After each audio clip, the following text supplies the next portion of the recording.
Hello YouTube, this is Krinos43 for day 3 of covering the Commander decks, and today we are doing Devour for Power. Now, this is the Commander for Devour for Power, the Mimeoplasm, Mimeoplasm, you tell me how you pronounce it. And as you can see, with its ability, exiling 2 creature cards from graveyards to become a combination of the two, I think you got a rough idea what the goal of this deck is. It's to make graveyards gigantic. This is actually my favorite deck out of the bunch too. Which means that you're going to see a whole lot of cards that affect graveyards, like this one. But yeah, this deck I enjoy because of the fact that the whole point of the deck is to make graveyards huge. As is plainly obvious with some of the stuff in here. Of course, on top of that, you've got cool creatures too to copy. Like this one, Fultress Zombie. When a card is put into an opponent's graveyard from anywhere, put a +1/+1 counter on it. Copy this ability with, say, like a Chroma Angel of Fury's power and toughness, and what do you got? You got huge.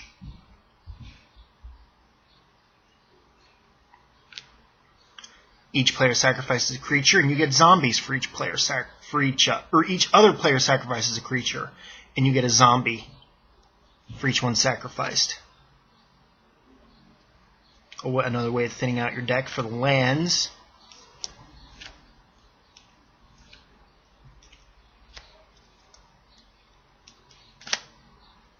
Here we go. Lurgoyf. Power and toughness equal to number of creature cards in all graveyards.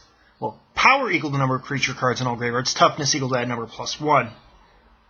And my favorite flavor text in the world. Hans, run! It's the Lurgoyf!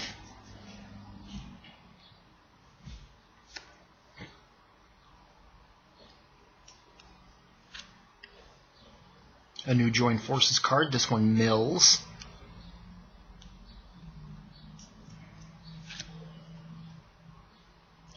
Whenever Scythe Spectre deals combat damage to a player, each opponent discards a card.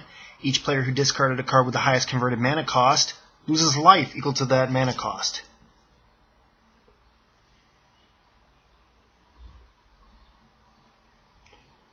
That is cool.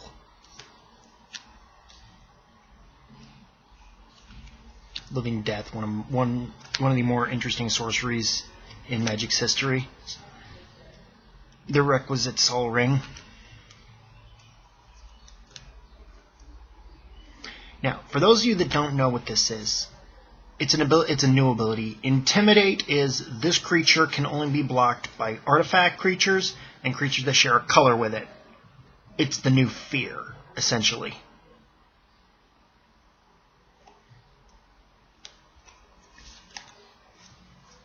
Oops.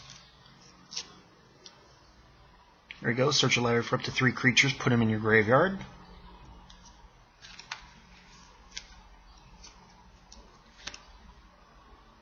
This is another neat card. Would also make a neat general too. 4/4, 7 mana. Skip your draw step. At the beginning of your upkeep, if you have fewer than 7 cards in your hand, draw cards equal to the difference. Let's hope you don't get a dead hand. Troll Aesthetic, Hexproof and Regenerate.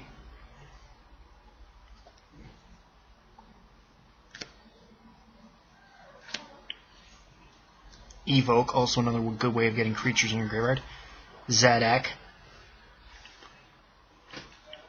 It's a milling card.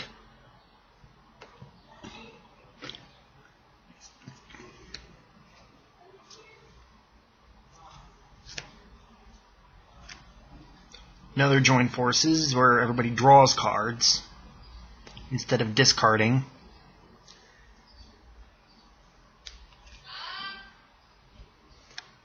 And a flip card. Nezumi Grave Robber. Exile target card in opponent's graveyard. If there are no cards there, flip Nezumi Grave Robber. Put target creature card from a graveyard onto the battlefield.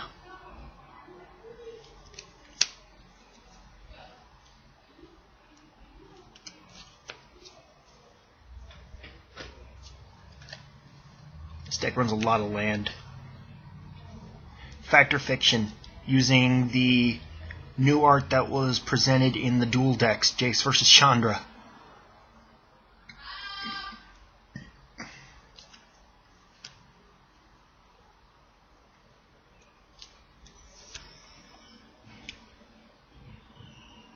Sewer Nemesis. As it enters the battlefield, choose a player. Power and toughness are equal to the number of cards in the chosen player's graveyard. Whenever the chosen player casts a spell, they got a mill.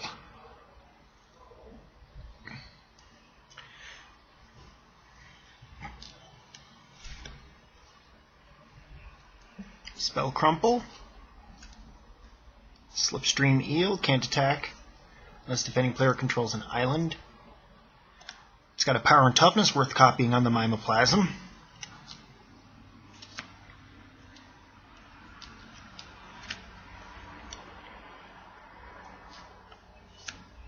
Eternal Witness.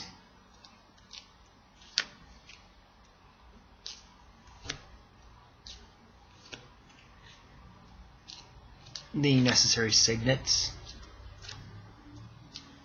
Golgarian Dimir in this case. Another Artisan of Kozilek.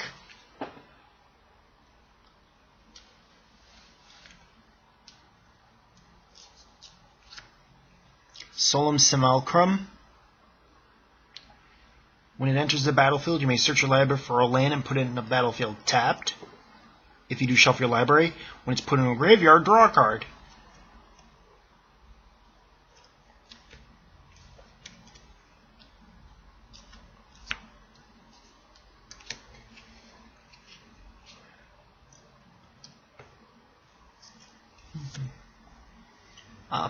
Patron of the Nezumi. You sacrifice a rat for it. Well, you can choose to sacrifice a rat, or you can just hardcast it for its 7 mana. Whenever permanent is put into an opponent's graveyard, that player loses a life. And the necessary Lightning Greaves, like I said before, they are in every deck. And the necessary Command Tower, because they are in every deck also. Galvamaya Elder. When it's put into a graveyard, you may search your library for up to 2 basic lands, reveal them, and put them in your hand. And then you can pay 2 and sacrifice it to draw a card. Avatar of Woe. Awesome card. Extractor Demon, if you can't read all that. Whenever another creature leaves the battlefield, you may have target player put the top 2 cards of his or her library in his or her graveyard, and it's got Unearth. Which means for 2 and a black, you can return this card from your graveyard to the battlefield and exile at the beginning of the next end step, or if it would leave the battlefield.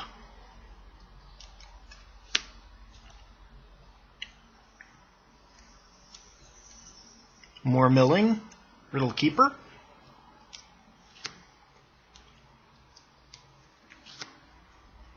Temple of False God for more mana.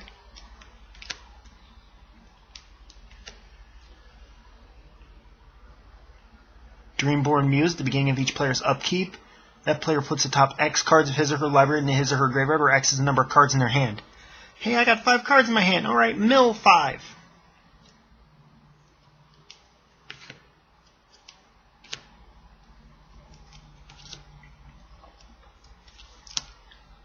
Another great card, Rexiel, the Risen Deep.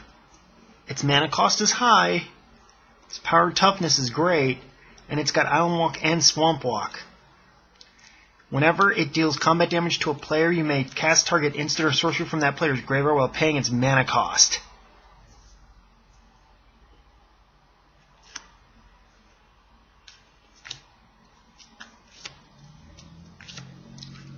Grave Digger, brings stuff back.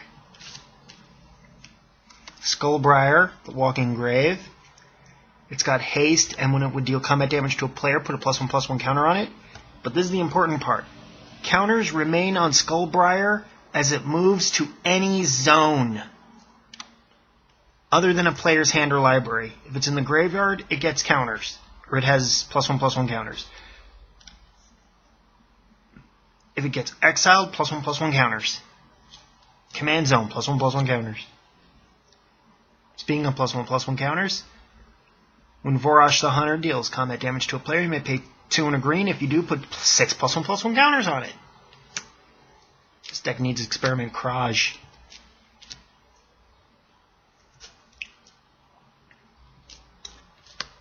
More Devour. It's just like Lurgoy for the most part, except it has Regenerate and its power, and it doesn't have a 1 higher toughness.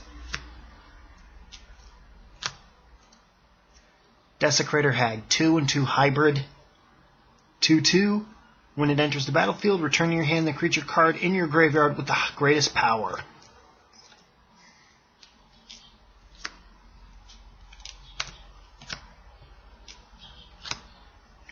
Oblivion Stone to pop a lot of stuff.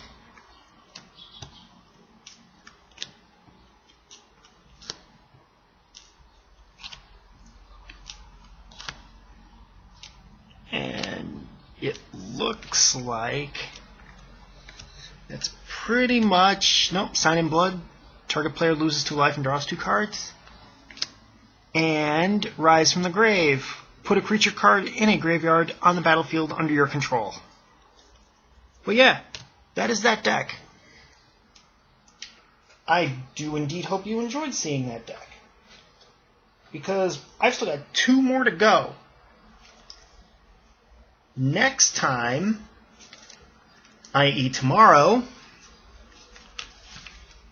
because I'm doing the theme of skipping every other color, next one is going to be the black, green, and white deck Counterpunch. And then Friday we're going to top it off with Heavenly Inferno. I hope to see you then. And I'm going to close out with you seeing the Mimoplasm again and think about how evil that is. Peace out.